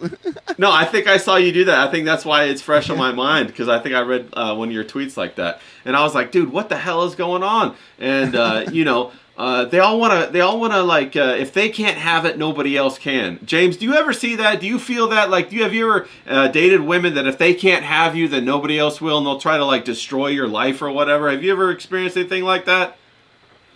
All my exes want to destroy my life. Who would want this? This. Come on.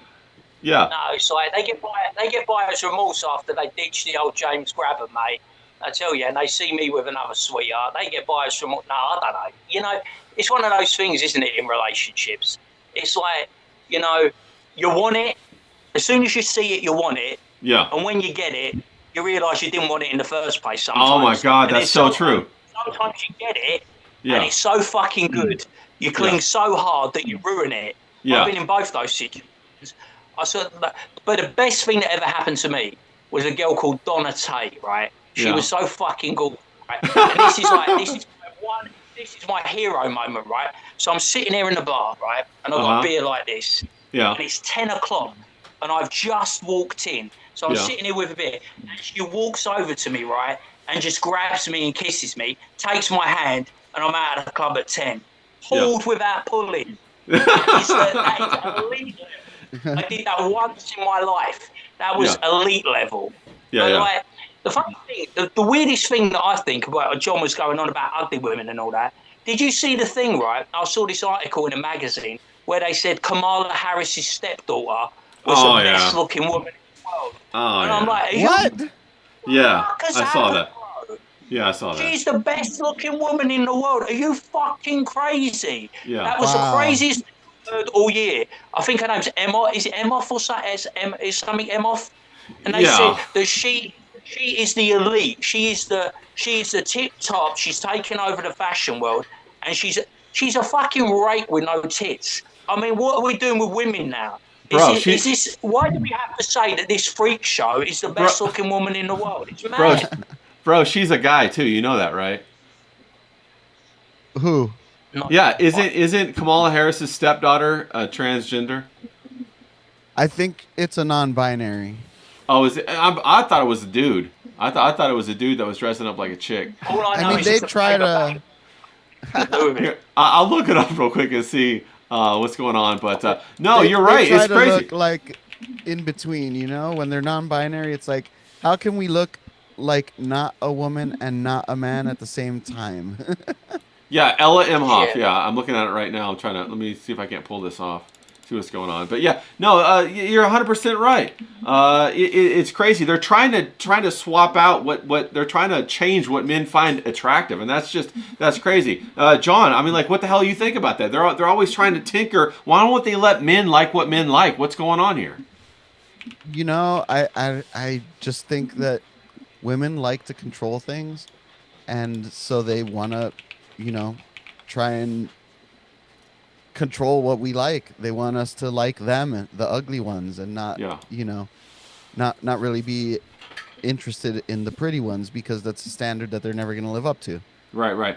Okay, I take that back. She's not transgender. My bad. I guess I misread that or whatever. She's she's non-binary, just like John said. What with the adverts? Yeah, I've seen the adverts with her in it. And I'm just like, it looks like a homeless person like smoking cigarettes. Have you seen the adverts in general? We went through like a 5-year span, didn't we? Yeah. They took out where you had the perfume and the aftershave adverts, and you had like the beauty adverts. Oh yeah. They took out all the sexy women, all the hot women, all the grade A 10 out of 10 birds, and they replaced them with fat ugly pigs. Yeah. You know, they replaced them with the worst women you could imagine, disgusting hairy armpit freaks. You know. Yeah.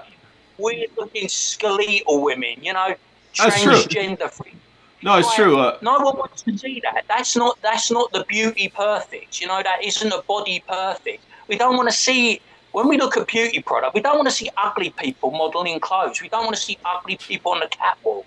Right. There's a reason that they're doing that job. And they're like, no, we've got to open it up to all these people. No, you fucking haven't. Yeah. You know what I mean? Yeah. Pat says they want men to like men, and I agree with that. They're trying to change the standard. They're trying to reduce the standard of what men actually like. John, why do you think they're trying to do that? What's going on here? Why do they want to change what men like? Are they trying to control the population? What are they trying to do? Yeah, they definitely want to control the population. I mean, we all know about the Georgia Guidestones, right? Oh, yeah. 500 million people. Tell people if they're not 50 familiar. million? So the Georgia Guidestones, they got blown up, but it was basically a bunch of, it was written in like several different languages, many of which were defunct.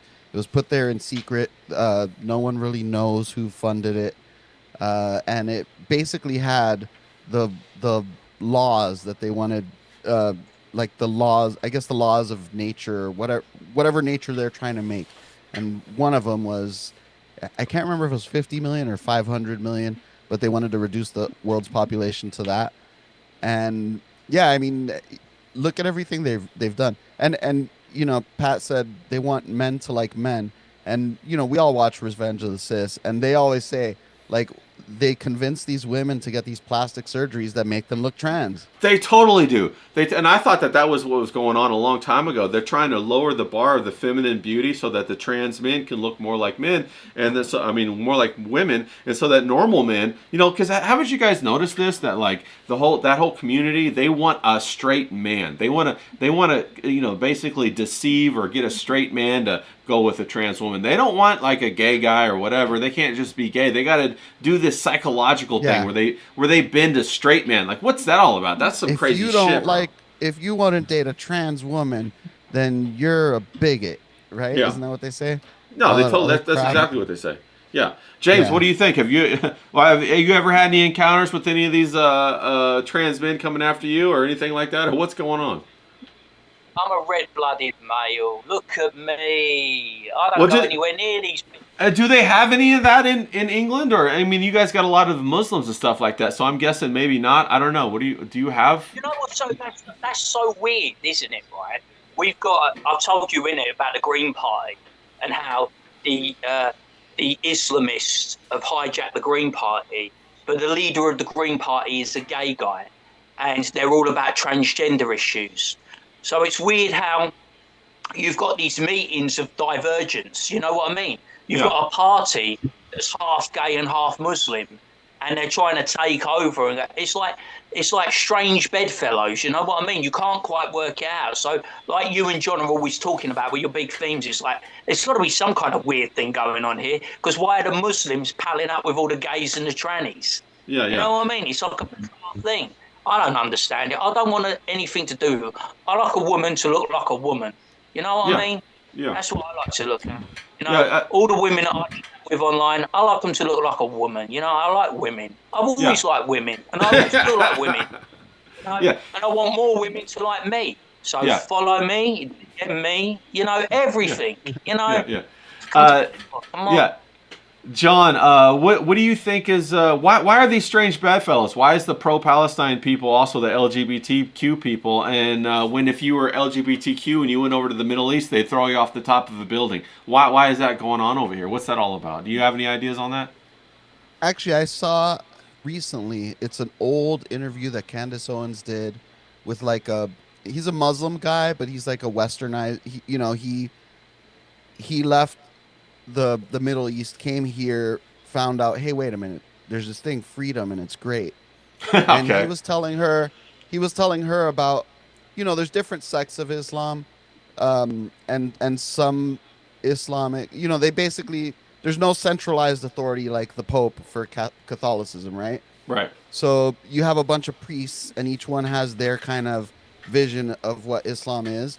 And he was saying not all of them are violent, but he was also saying the reason that the Islamists, when they come over, they join up with the Democrats or the left-wing parties, is because they know that those are the people with no morals and with no backbone, and they're not going to be able to take over like a conservative or a right-wing movement that's more nationalistic, more pride in their nation, typically believe in God. And so they go with the side that they think they can easily conquer, which is the left. So they vote the left because the left will push all the crazy degeneracy stuff that's going to degrade the society, and then they can, in the chaos, take over. Well, why do you think the left does that? If the left pays the left pays for them all to come over here and all that, why do they do that? How come the left doesn't want to defend their did we lose him? Did we lose John for a second? I think we might have. Are you still here? Okay, good. All right. Yeah. Why do you think the left does that? Why it's almost like a Trojan horse kind of thing. I think it's a lot of brainwashing. They don't want to come off looking racist and whatever else. They're each side of the media. I couldn't hear you, James. I said, I want to come off as racist. Let's have more racism. Come on, people, more racism. Yeah, they don't, their media convinces them one thing, the right-wing media convinces them the right wing another thing. The left-wing media has brainwashed them into if you don't accept your country being overrun by foreigners who don't value your values, then you're a racist. That's what they've been convinced. Also, they've been, typically conservative people are typically, not nowadays it seems, but tend to be more logic based, morality based, and the left tends to be more feelings based, right? They say if you're young and you're not a liberal, then you have no heart, but when Yeah. you're old, if you're not a conservative, then you have no brain. They play off the emotions of, and it's mostly white women, let's be honest, Yeah, right? 100%, bro. But they play off the emotions, the people who are more prone to be like led by their emotions, to convince them, hey, these are poor immigrants who are oppressed, and then they fight for them to come in, and they fight to give them resources that Americans are struggling like hell. If you haven't noticed, I'm sure we all have, but they want to give them free healthcare. What in New York they were giving them like $3,000 a month in credit cards. It's ridiculous. Yeah, that's crazy. They're not only paying for their housing, they were giving them $3,000 a month on credit card that they could go spend anytime they want. We were talking about this. I was talking to somebody else that EBT and food stamps used to actually be vouchers that you had to use. Now it's a credit card you can swipe anywhere. So that Yeah, shame, there's no shame. that shame is gone. Yeah, there's no more social pressure to try to climb up the ladder. It's all draining out the bottom. James, if we're looking at England and we're saying England is probably what America is going to be in 5 years, do you think that the government can control the Muslims easier, or is it harder to control conservatives? I don't know. Which one? It seems like that's what's happening. They're trying to get a more malleable voting base or something. I don't know. What do you think about that, James? I think the litmus test for me was how it went with Mamdani. Oh, yeah. The Trojan horse for us was Sadiq Khan. When Okay. Sadiq Khan became mayor of London, and he's done a 10-year stint, and he will continue he will get a fourth term. He's basically what he done. Once he got in, he rigged the game. Yeah. He made it so he got the population that he wanted, he got the demographics that he wanted, he got the political alignment that he wanted. He gives the social housing went up to 50%, and in some cases 70% go to migrants and illegal migrants. So they get all the social housing, they get all the benefits, they get all the access to facilities and amenities. And he's basically locked in a voter base that cannot be challenged by anyone from centre right or right. So even if he said tomorrow, look, I'm stepping back, I'm giving it to my understudy, the understudy will walk it. And I'll be even more blunt. You could get Labour running a dog or a tramp, and they would beat anyone that the right put up. And now you've let Mamdani through the door. I was a bit annoyed because there was that Curtis Sliwa, wasn't there? He should have dropped out and palled up with Cuomo. Now, I know Cuomo ain't exactly the best guy in the world. You know what I mean? Cuomo, He was a COVID dick. You know what I mean? He was a piece of shit. His brother's a piece of shit. But it's better the devil you know. Because once you let these people in, they will bend everyone to their will. Yeah.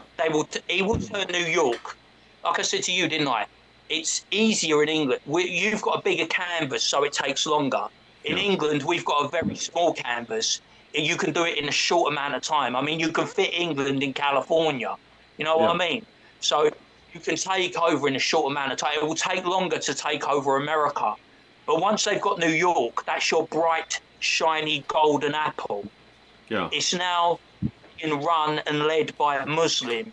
So there is no barrier. The only barrier that's left, you haven't had a Muslim president yet.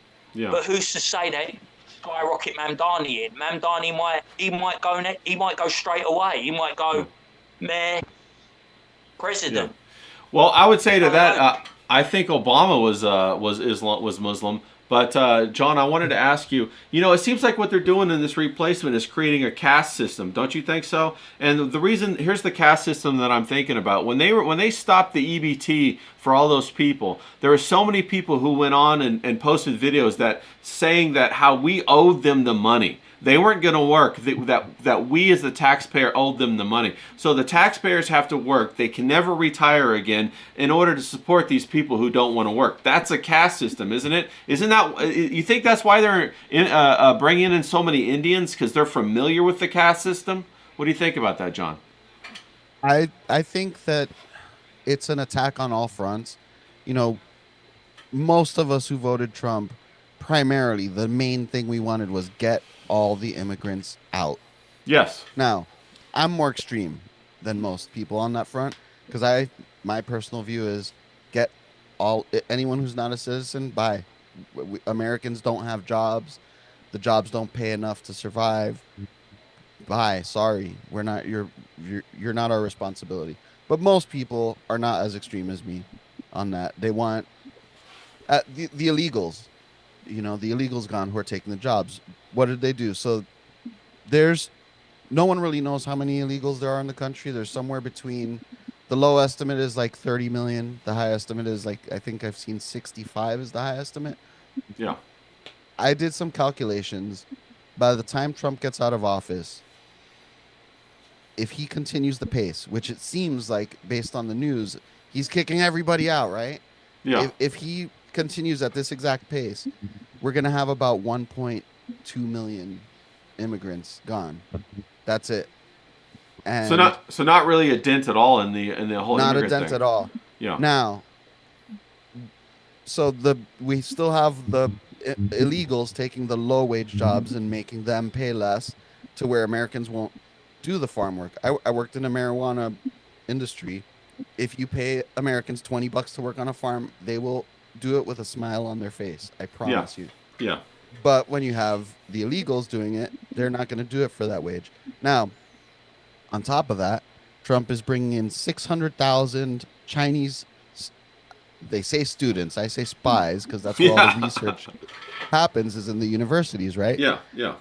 And Trump said, oh, well, if I don't do that, the universities are going to crumble. But like the universities are indoctrination centers. So why do we care if they crumble, right? Well, shouldn't they crumble? Shouldn't we stop the endowments? All the universities have endowments anyway. Shouldn't we like Harvard, Yale? They have $100 million endowments that come straight from the government. Why do we do that? Why do we give them endowments? You know? No, it's stupid for us to do that. If they can't, you know, this is a free market, right? If it's supposed to be anyway. If they can't make it without government assistance, bye. Now they prefer to take international students because they can charge them way more. That's why a lot of American students get screwed over with the universities. And now they're going to bring in 600,000 Chinese students and at a time where, I mean, Donald Trump was the guy who said the biggest threat to our country is China, right? Yeah. And now, let's just bring 600,000 of them. That's not going to be an issue. In a time where we know they have secret like police here to monitor their citizens. Like that's come out. Yeah. On top of that, okay, so he put in this. Everyone was complaining about the H-1B visa. It was like a year ago almost, right? Remember Vivek said that thing about Americans are stupid and lazy and they're like not like Screech and smart.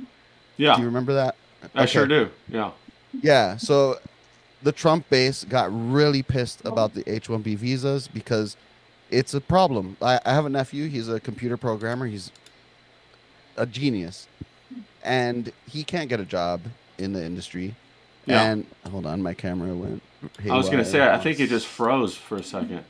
But no, it's just my camera's being a pain. There we go.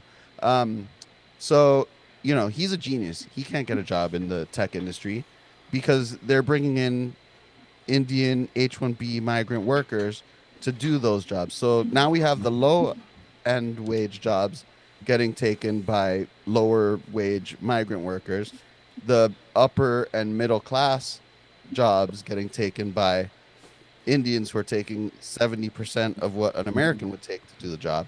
So Right. Trump did this thing where he tried to make it seem like I'm fixing the problem. So it doesn't count to anyone that's here now. They'll have their visas until their visa expires. But any new H-1B visa is going to cost the company $100,000 to bring a person over. But he made three or four. It's pinned on my page. He made like 3 or 4 new types of migrant worker thing where they're not temporary migrants, they are residents, not citizens, but they're residents, which gives them a path to citizenship. Yeah. And then today he came out and said, we don't have intelligent people to do specific jobs. Yeah, I saw we that. need to bring people in. I saw that was the Laura Ingraham show or whatever. Yeah, it is wild. He did a 180. So what do we do? What do you think? Obviously, we voted, we did whatever, we tried to get Trump in, we got backstabbed, whatever. John, what do you think we do? Going forward? How do we improve our lives? What should we do? If you were the president or the king of America for a year, what do you think you would do? If I was the king, yeah. Man. Okay, I know what you would do. You There aren't kick enough everybody out. guillotines. Right. There aren't enough guillotines for the amount of people that need to go out. But say, for example, everybody politics. Everybody watching right now, and us, we're not powerful people. But what should we do with our lives? What would you recommend doing, or do you have any ideas about that? I mean, if you're aware what should we focus on? What should we focus on? Well, we should focus on bettering our lives. We should focus on the people in our lives that we care about that are still like heads in the cloud, have no idea what's actually going on. Try to inform them about what is.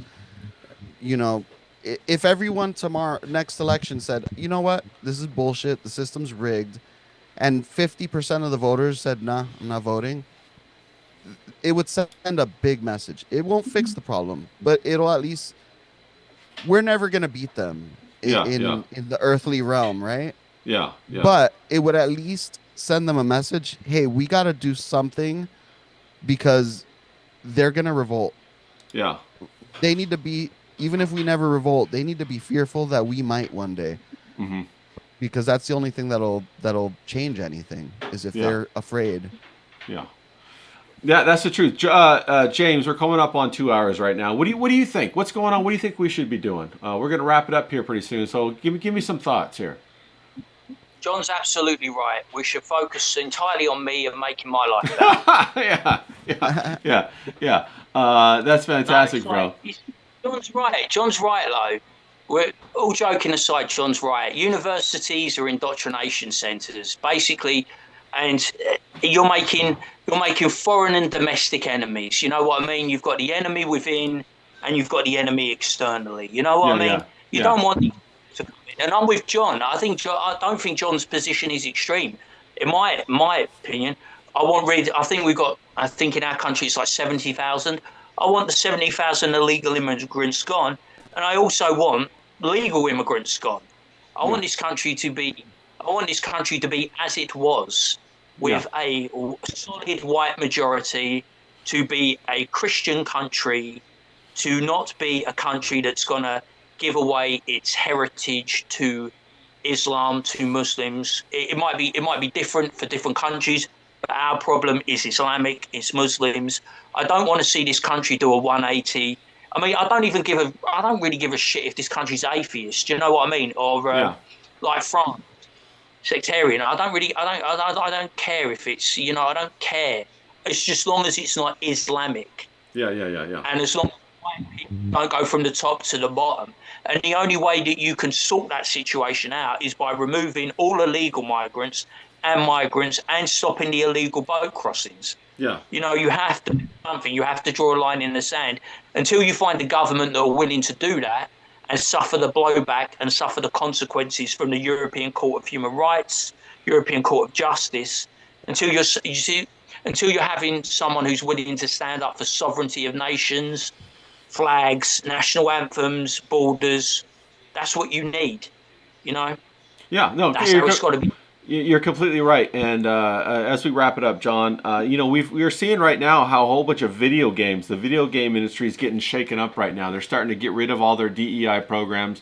Do you think that'll happen with more industries, or even maybe the government, or do you think we're slated to have a long run of this uphill battle?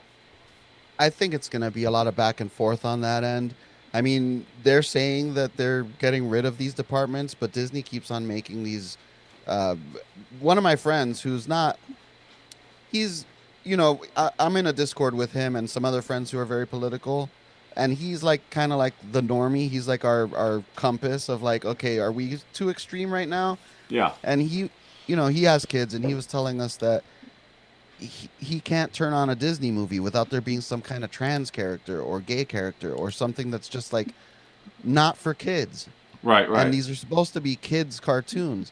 The video game industry, you're saying that they're I don't follow video games too much. I hear stuff, just what becomes newsworthy that gets passed that way.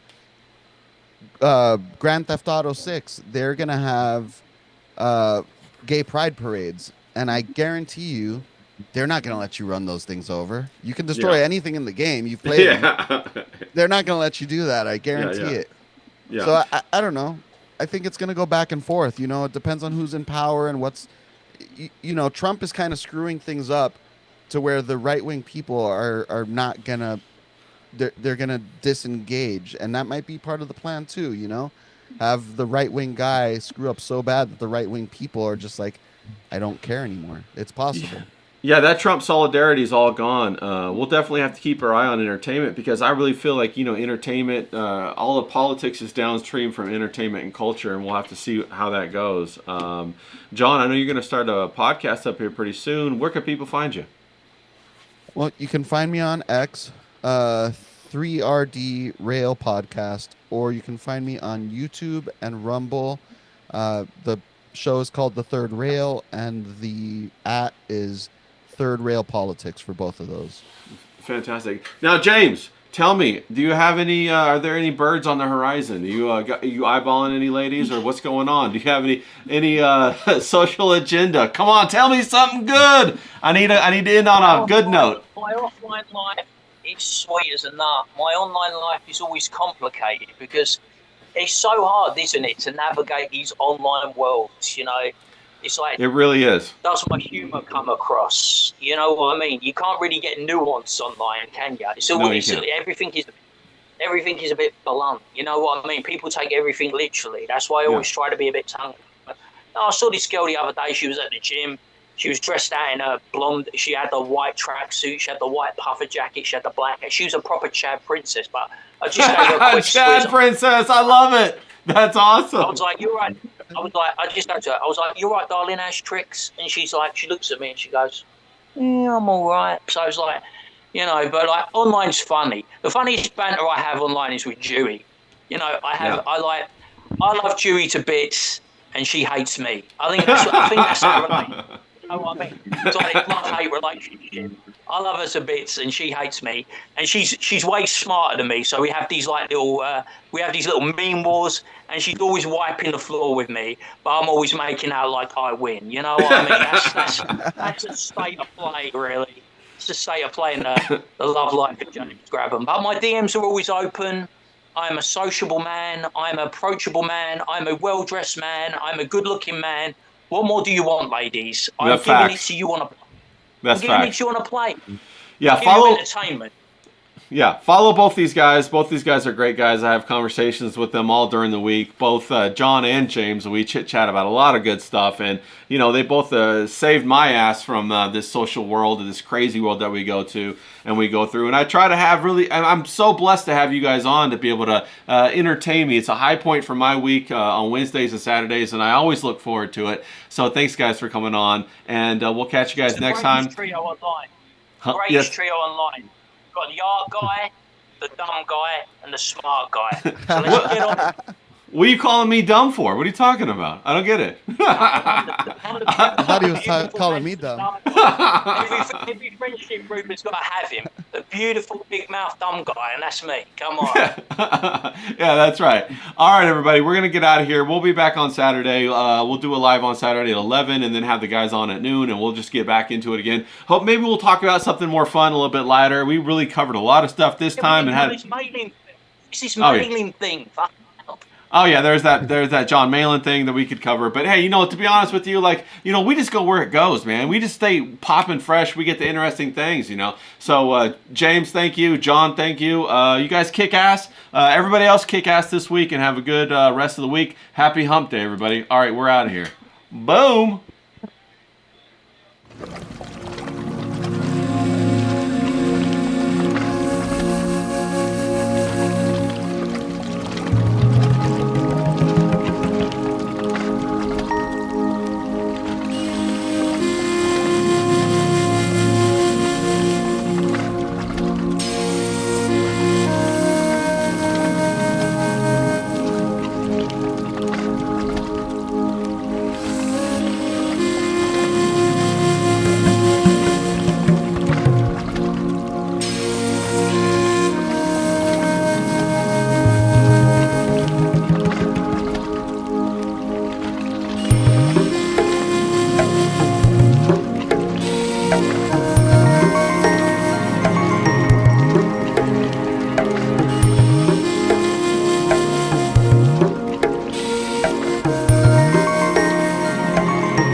Ghost.